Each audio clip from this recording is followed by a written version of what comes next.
Hello, welcome to the podcast. My name is Cade,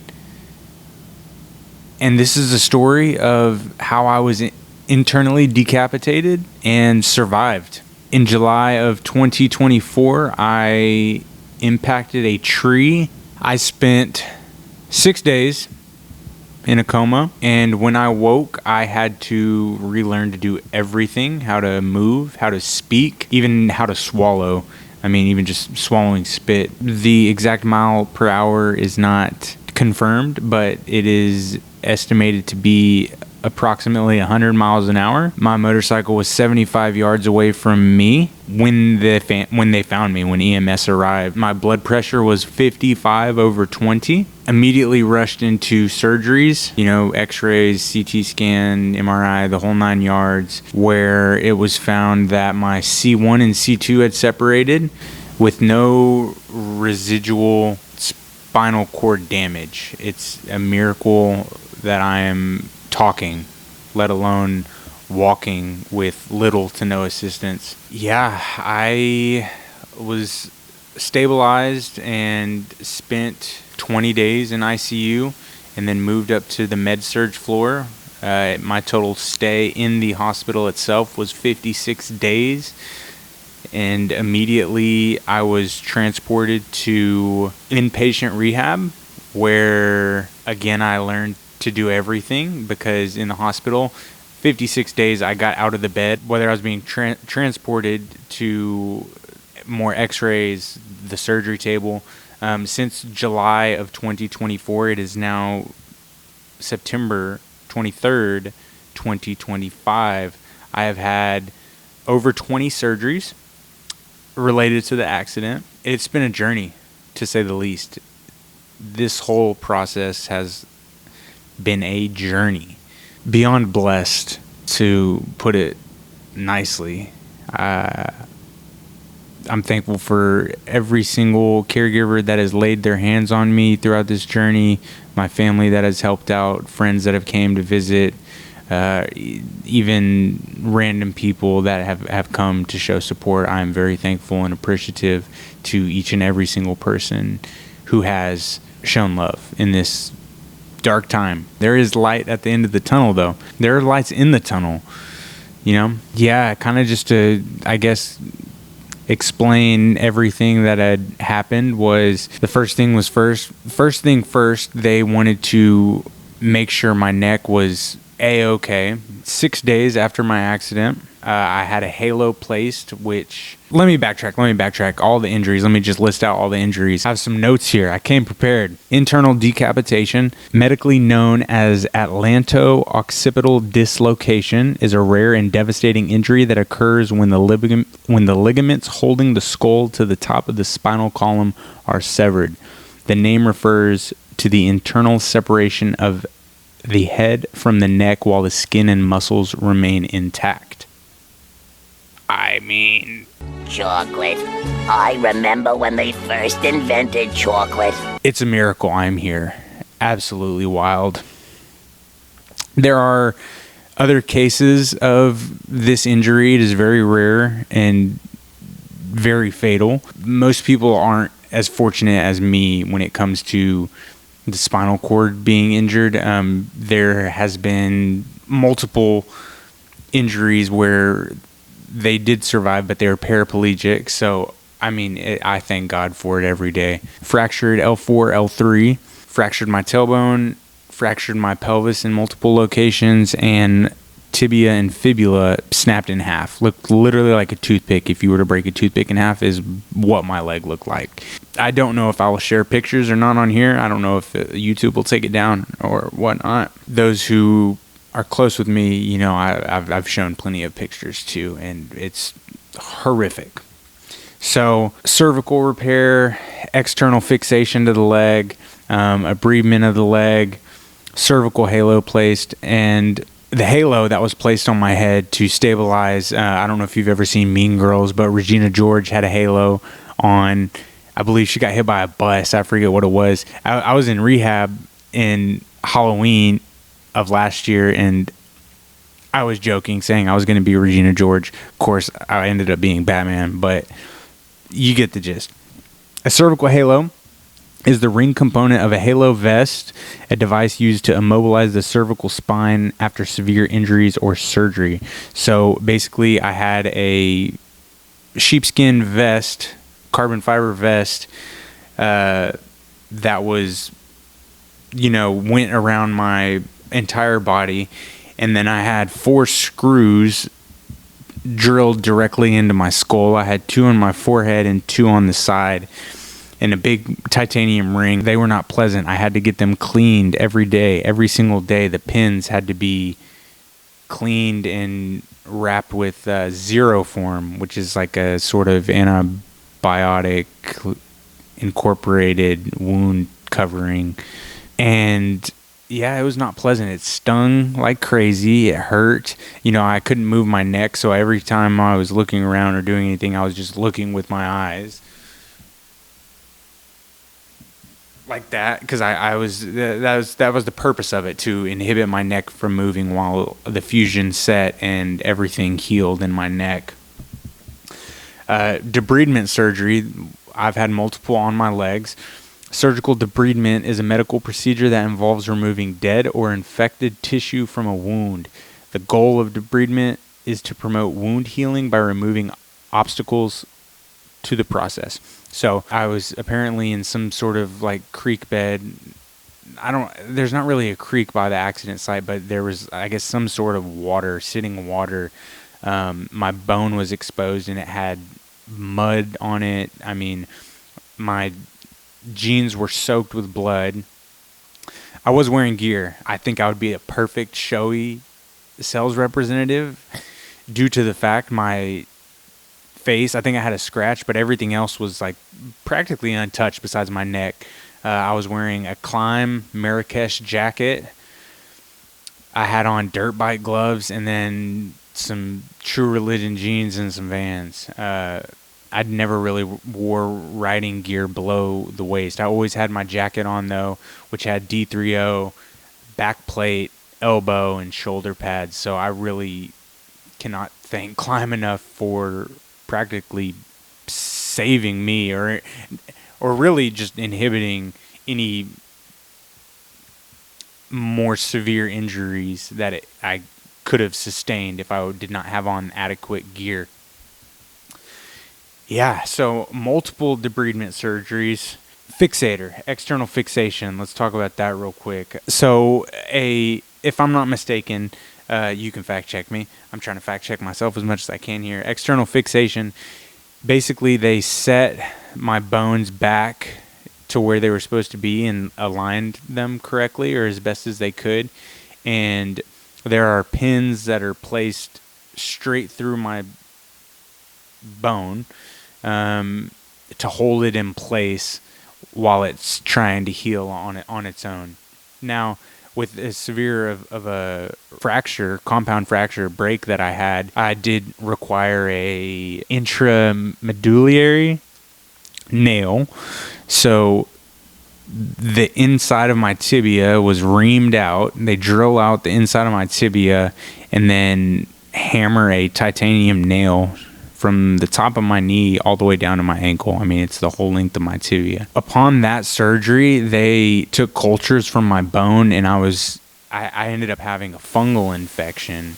So they had to remove the nail back out and place that external fixator again. And I had that external fixator on for 3 months. I think 3 months. I think I got it off a month after the halo. I got the halo off, somewhere around there. But an intramedullary nail is a surgical procedure to treat long bone fractures such as the femur or tibia by inserting a metal rod into the bone's hollow marrow cavity to provide stability and promote healing. The procedure involves a small incision, blah, blah, blah, blah, blah. You get the gist. Titanium from the knee down to the ankle. My net worth definitely went up. It's a joke. It's supposed to be funny.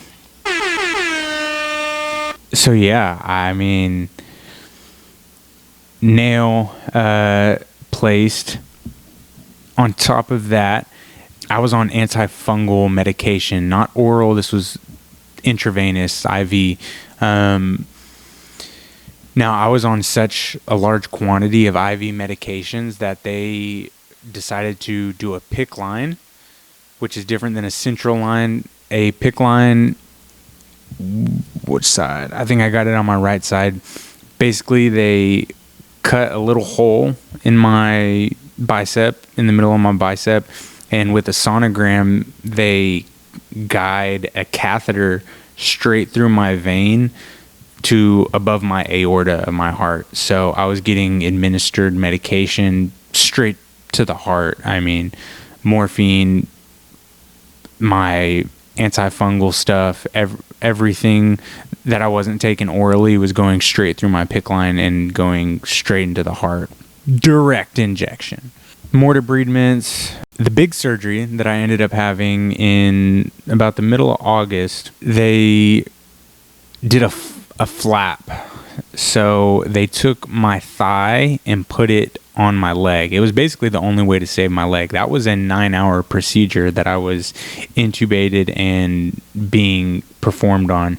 So a free flap with microvascular anastomosis is a complex reconstructive surgery where a block of tissue, including its blood vessels, is transferred from one part of the body to a damaged or missing area. And then the tissue's vessels are surgically reconnected to local blood vessels at the new site using microscopic techniques to ensure blood flow and healing. Yeah, so I got a flap now. I mean, it's kind of interesting to say I got a flap, you know? Flap, yeah, it was crazy. Stitched up, stapled up. That was funky looking, and that was with the X-Fix on. I had that flap, so it was crazy looking. You know, I'm I guess olive skin tone, so my thigh is white, as not as white as rice, but it was like bright white, you know, and a tan leg with a white thigh just moved over there. I mean, it was crazy. It was crazy looking. It still is crazy looking. It's going to be crazy looking for the rest of my life, but I'm thankful I have a leg, you know. I had a friend come pick me up from my place when I had first gotten out of the hospital, or first gotten out of rehab, and he had told me, well, because I couldn't walk, I couldn't put any weight on my leg after I had gotten discharged from rehab, not for an extended period of time. So I was getting around by wheelchair everywhere, and he had told me, you should just cut it off so you could be done with it and walking. What? Bro, what are you talking about, man?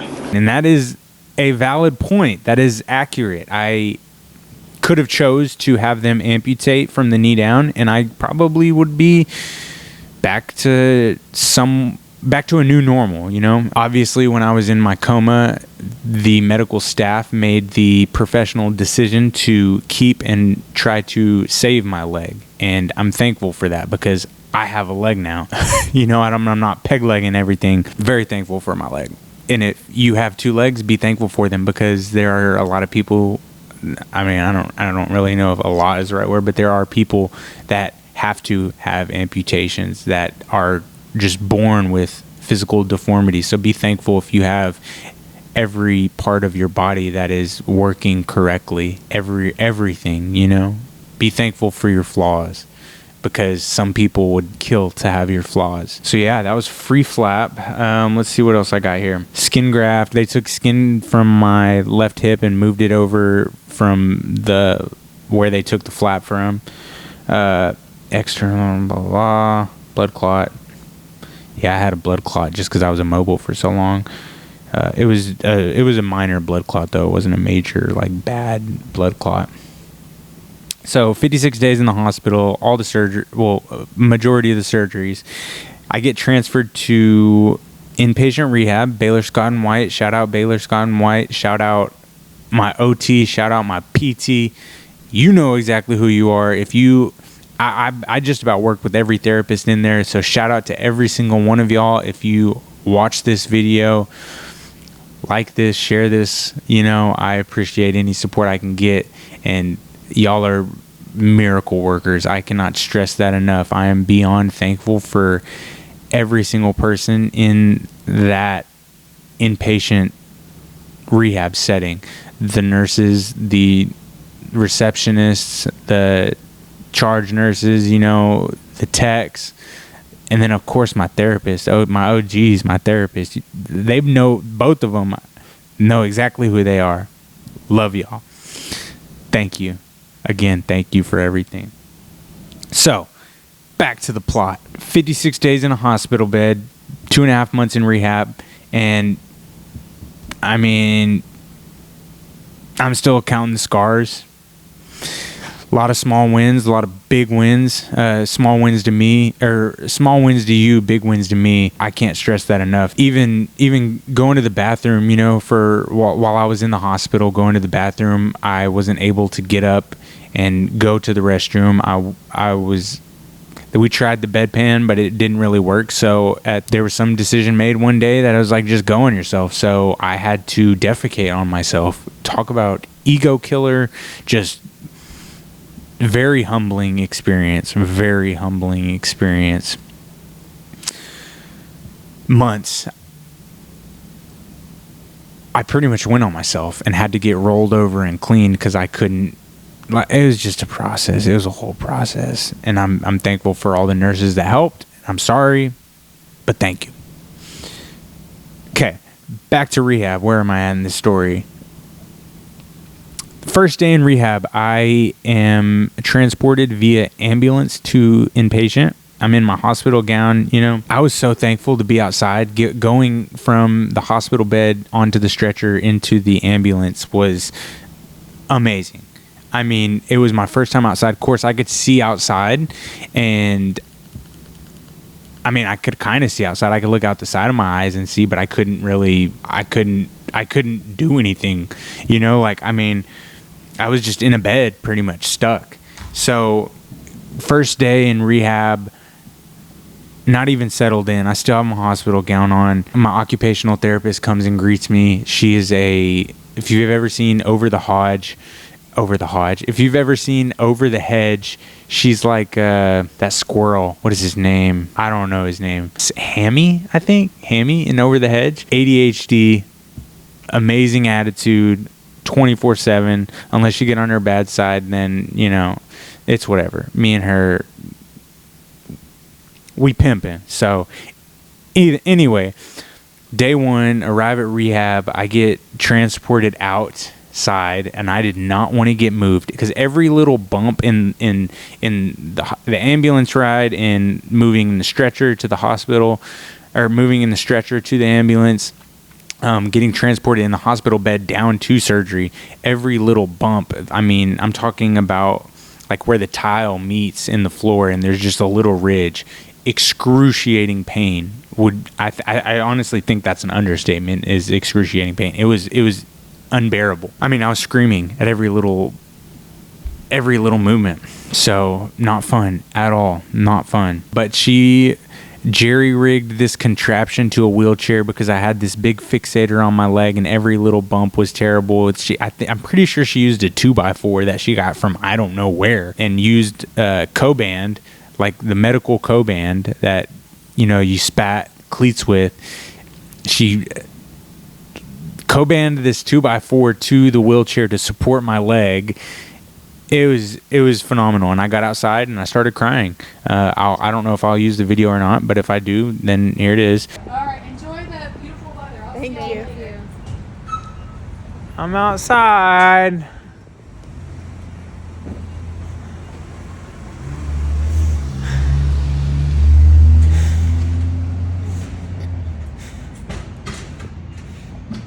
A lot of work. We're getting there.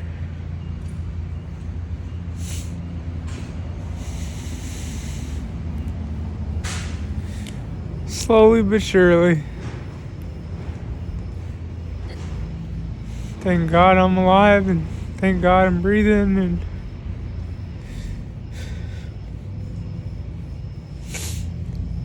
made it 54 days without crying. You did great. Now I'm tearing up every freaking hour. Okay. All right. I mean, it was a very surreal moment for me in my start of recovery, I guess.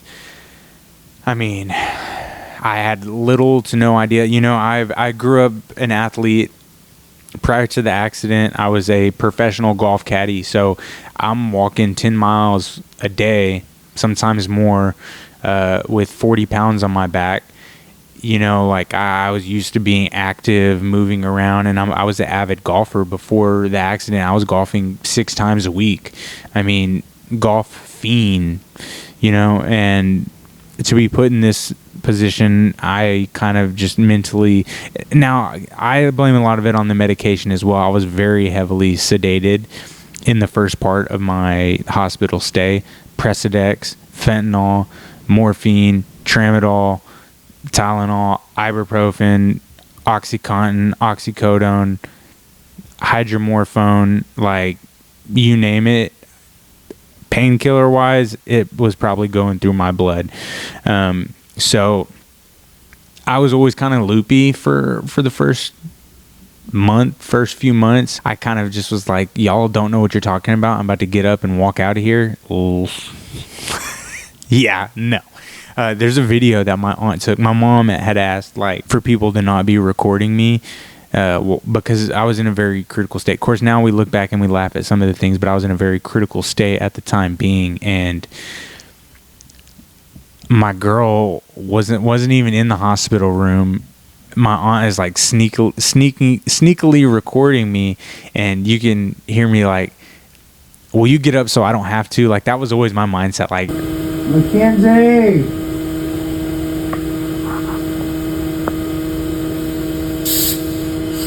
How to get up? Will you get up so I don't have to? I'm about to get up and just walk out of here. No, not even close. Muscle atrophy is insane. Wild. I was very fit, you know. I'm a big outdoors guy, love hiking, love camping, love golfing. I mean, very active lifestyle. So I was like, I'm just gonna get up and walk out of here. Little did I know,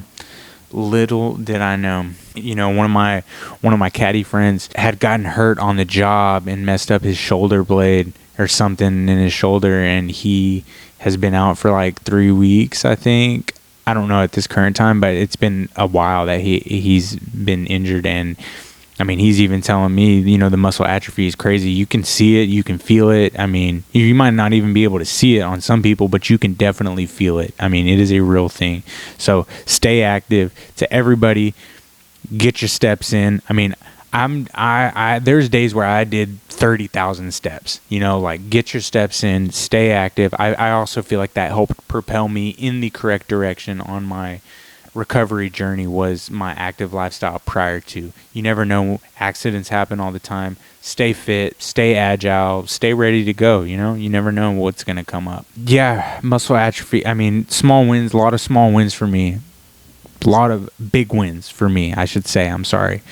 Brushing my teeth by myself was a huge win. Eating food by myself was a big win. And then going to the bathroom on my own was a massive win. Massive win. When I finally learned how to transfer and move myself, I mean, massive. Massive. I couldn't even clean myself for 5 months. I had somebody else wipe me. Like,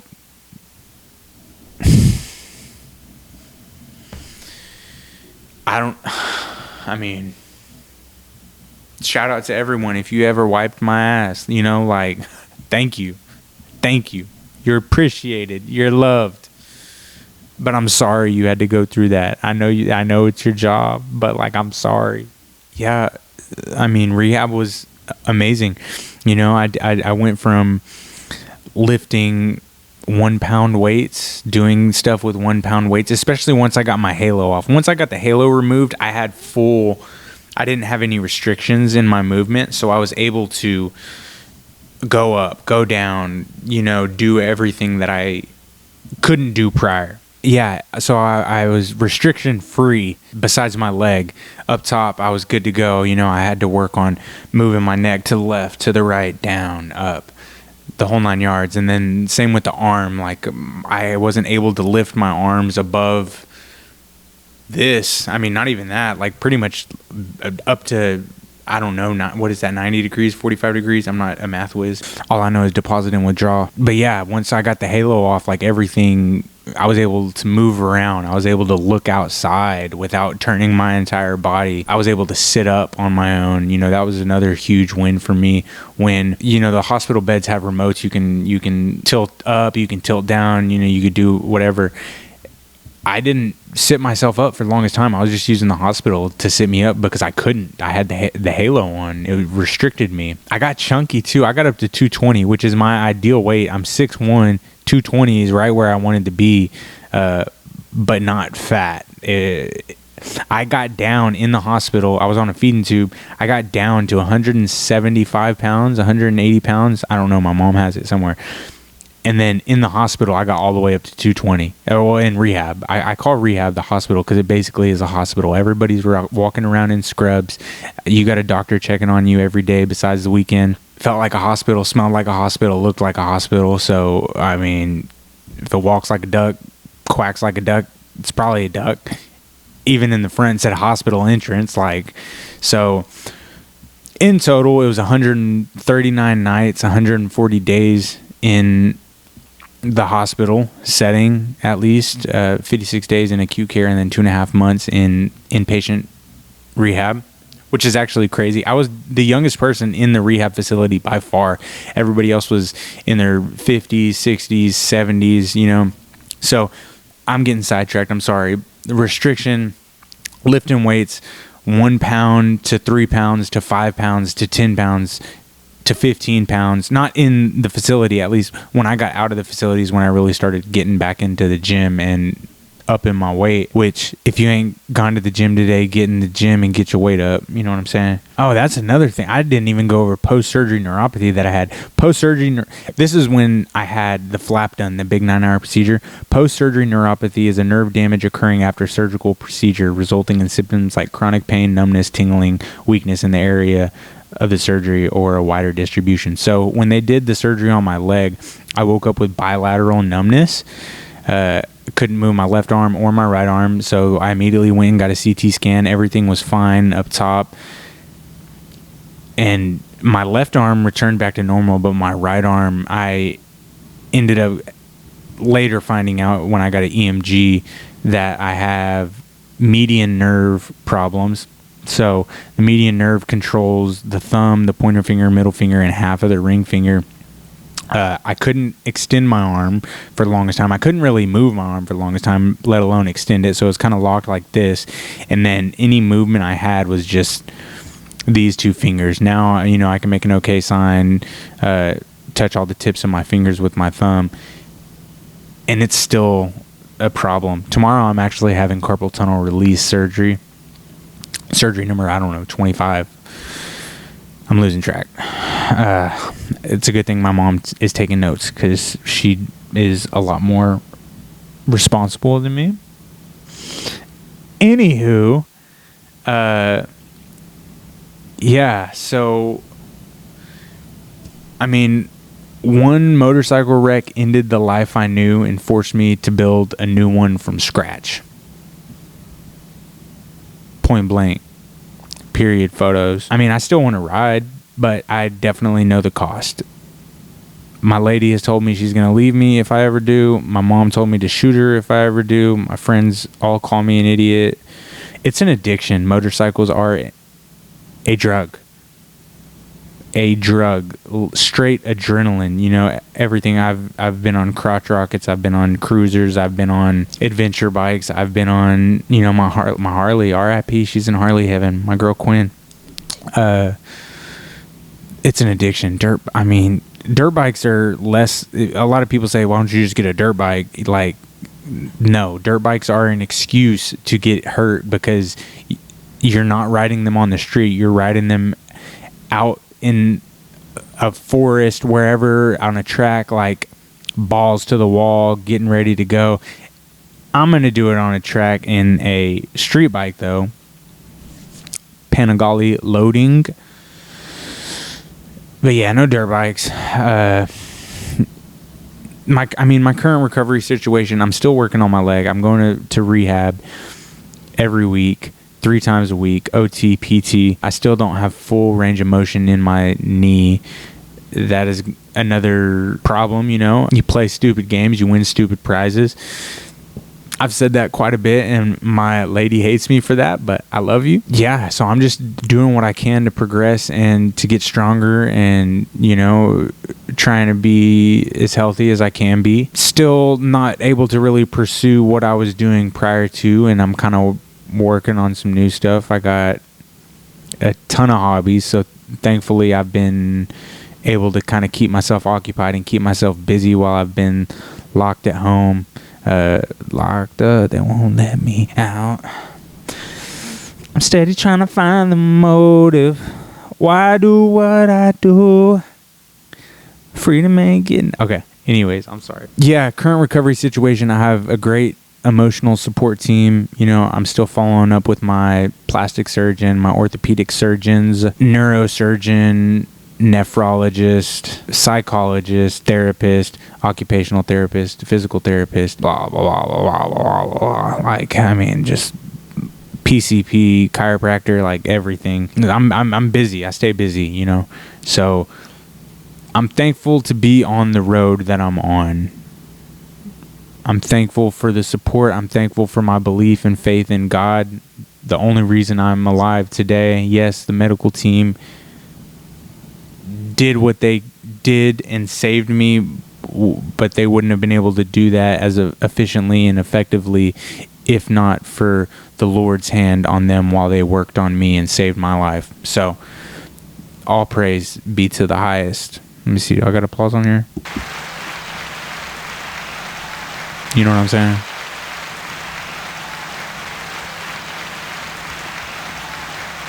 People say your whole life flashes before your eyes, but mine just went black. I don't know if that's because I wasn't supposed to die or what. I mean, I do feel like I have a purpose here. I mean, prior to the accident, I like to think of myself as a very optimistic, happy person. It's very hard for me to be down when I'm so blessed. There is always somebody going through a harder time than you are. No matter as bad as a situation as I was in, I knew that there was people who did and have lost their legs, you know, not just leg. There are people with way worse things going on, and that is, I think, what kept me strong and kept me fighting through, was not only knowing what I wanted to get back to, but pushing through. Because if I did see other people in the hospital, in rehab, even just out and about now, that do have it worse than I do, and are still fighting to get back, get to the new, get to something better than what they have, you know. And that's what keeps me going to this day, you know.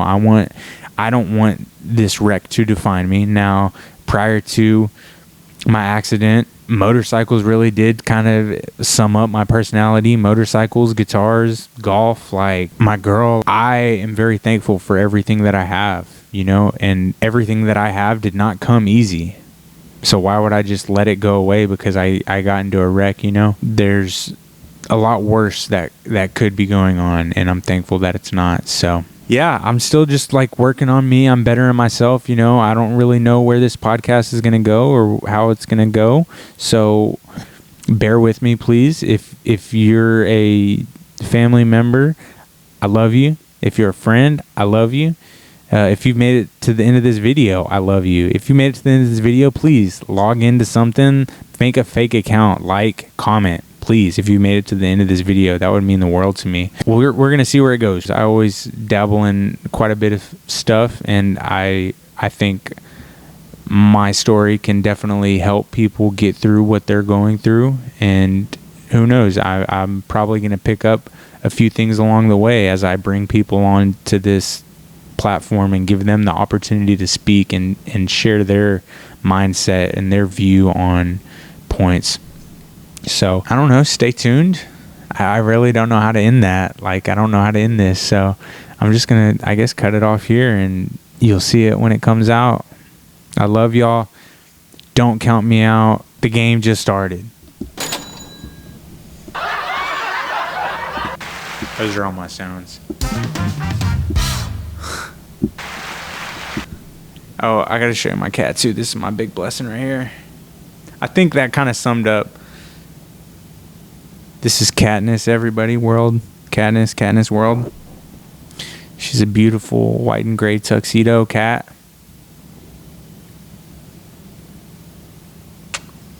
She's gonna be spoiled beyond belief. I feel like a villain right now.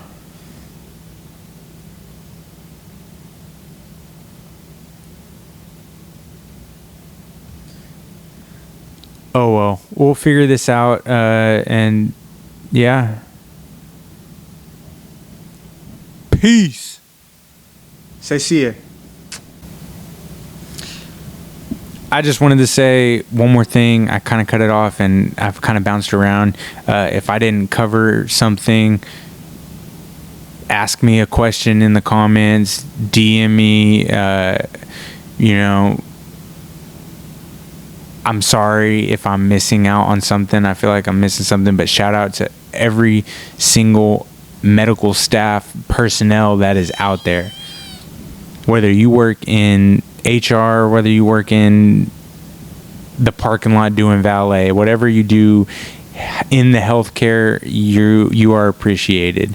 If nobody's told you that, I just want you to hear that. So thank you for everything, and let's spread love, not hate. Peace.